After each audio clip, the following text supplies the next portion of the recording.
mind questions along the way? No, please. Okay, then I'll ask a second question. So, in our sophomore level, just for context, we teach students about line integrals and surface integrals along the way. Is that right? I believe that's right. Okay. But in our math methods mechanics class, but a completely different context. So, and maybe this is foreshadowing or just a question for later, which is, do you find then students are basically blindly applying these integrals without saying, aha, I got to think symmetry? Yeah, and I'll show you some evidence for that. Like, they definitely are.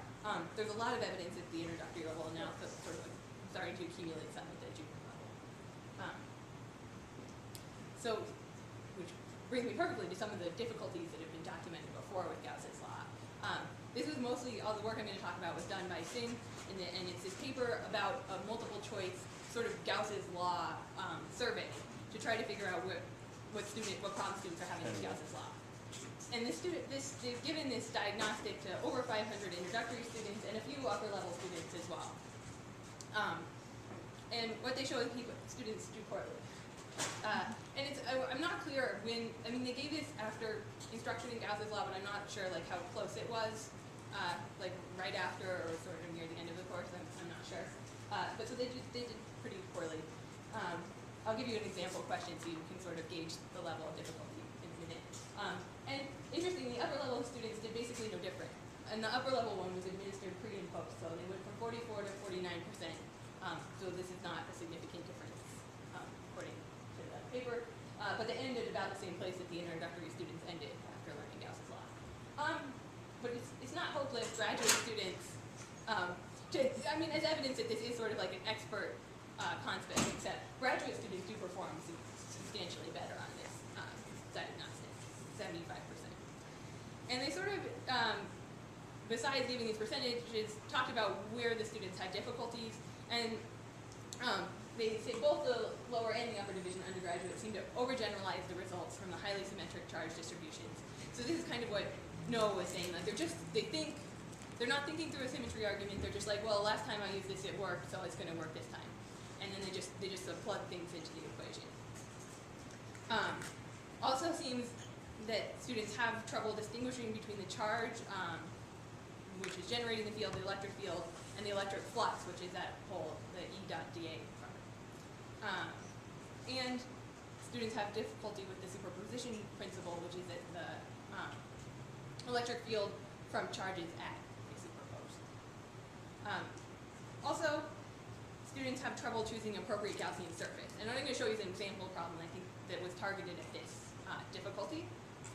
So here we have 3 Gaussian surfaces. For which of these Gaussian, and we have an infinite plane of positive charge here.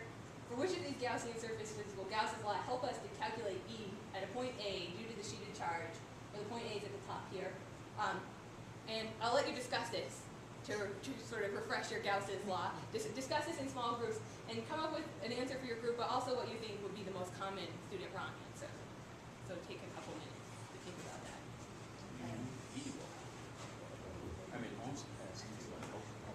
Oh, how would the sphere help you? So you got to get a formula for the E.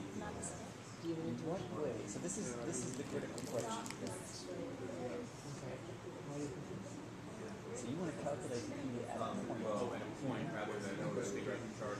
Right, you don't want to figure out the flow zone, and you figure out the E field at point A. But I was thinking that So I think that students will think E as because Gauss's law applies, or they might say Q because the Q looks like the sheet. Well, it looks like the sheet. The sheet has square edges, and the Q has square edges. Maybe you need. Well, so that might depend on the instructor might use a Q or a cylinder.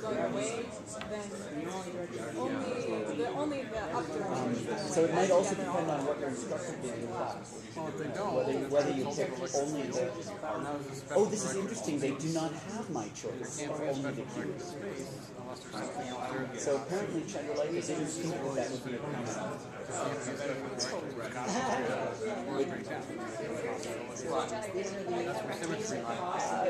I don't remember that. like, you know, it depends on whether you remember the surface of the rectangle, the radius of I happen to have the circle. Well, the idea is the area of the circle is the area of the doing right square, here. which is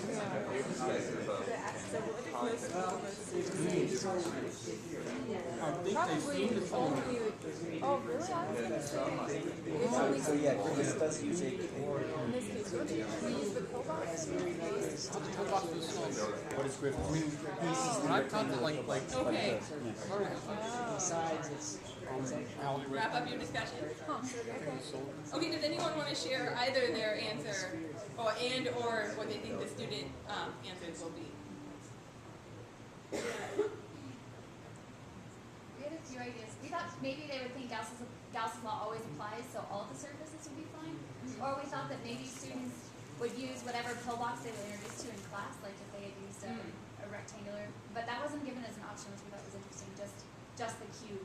Yeah, I hadn't noticed that before. That just the cube was. I was thinking that because I would assume that they would rather pick the cube than the cylinder, Yeah. because especially because you usually don't see cylinders in the textbook, or you know, I think they would assume that it has to mimic the same kind of surface that the plane is. I think Holiday Rustic uses a cylinder, don't they? What did Yeah. you say? Holiday Rustic. And I'd have to look at the tutorial, but I think the Washington tutorial uses a cylinder. Cylinder. But the textbook uses. Yeah, they call it a pillbox, and their pillboxes aren't square. Do you No, think the that box was? is Yeah, they square. are. Beer cans is what I use in class. Go ahead. Something the students will understand, you know. Do you think that was on purpose? Not to Which? like try and unpack Chandra Lake's mind, but you wanted to lead people away from only picking A? Sorry, you, the point A. Yeah, I don't know. I don't know. Okay, but that wasn't your question. No. Yeah, so I know the textbook we used the pillbox as square pillbox. Square pillbox. Yes, because I stole a picture from the textbook just yesterday. Griffiths. Oh, the Griffiths, A&M? the Okay. 3310 textbook. Okay, not the freshman, I was thinking. Okay, so does anybody else have anything?